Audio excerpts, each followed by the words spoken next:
Et on part le lundi matin, mais réellement, on est réveillé vers 1h de la nuit. On est ramassé dans un enclos, entouré des fils barbelés. On nous compte, on nous classe par alphabet pour faire 1000 juifs. Alors on appelle tout le monde, et moi on ne m'appelle pas. Alors, je suis tout seul là, il y a le danger qui me menace que je ne sois pas déporté, que je n'aille pas avec les autres, que je reste tout seul. Alors je m'annonce, je suis là. Ah, mais c'est toi qu'on cherchait. Ils disent, tiens, ça y est, maintenant on est mis, la liste est bonne. Voilà. Le lendemain matin, 5h du matin, le jour pointait à peine, on est chargé dans les autobus, et on s'en va à la gare de Bobigny, on est aussi, je ne sais pas.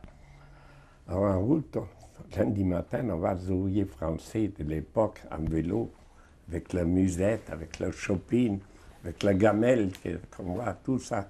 Ils s'en vont en vélo tranquillement au travail, comme des gens bien, comme je l'ai fait moi-même pendant des années, comme j'ai vu faire ça. On ne rencontre plus ce type d'ouvriers maintenant.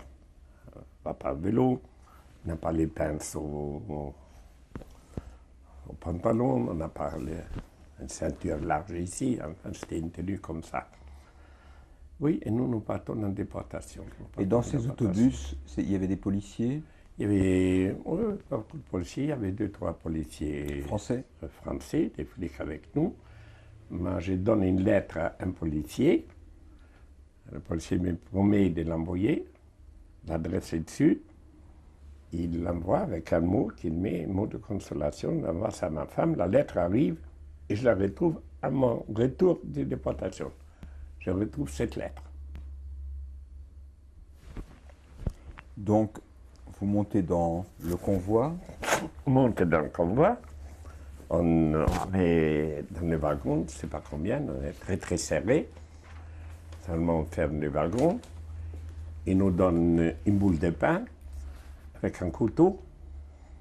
Et moi je suis nommé chef du wagon, c'est-à-dire distribuer les pains, de couper et de distribuer. C'était probablement parmi les plus jeunes.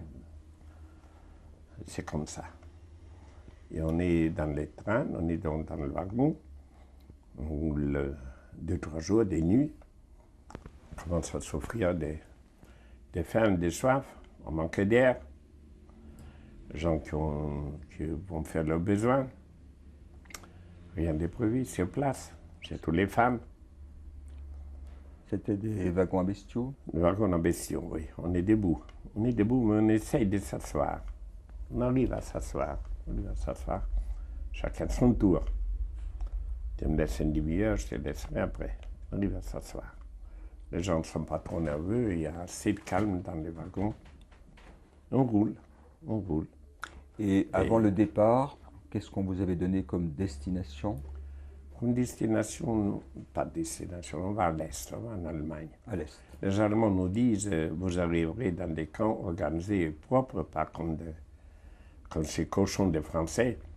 Il y en a en Allemagne, vous ferez les conditions d'hygiène.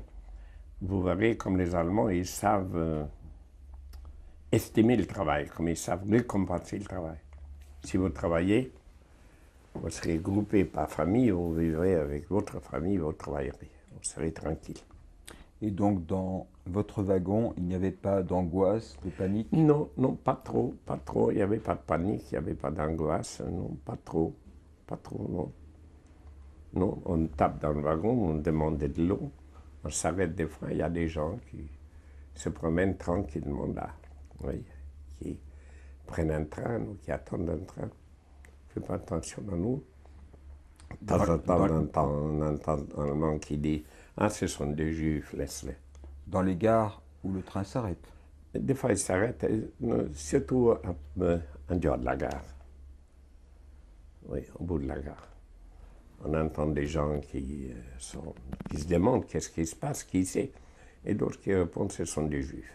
Alors, quand on a dit que ce sont des juifs, on n'a plus besoin de répondre, on n'a plus besoin de donner de l'eau, rien de tout ça. Donc tout le monde souffre de faim et de soif. De faim, de soif et de manque d'air.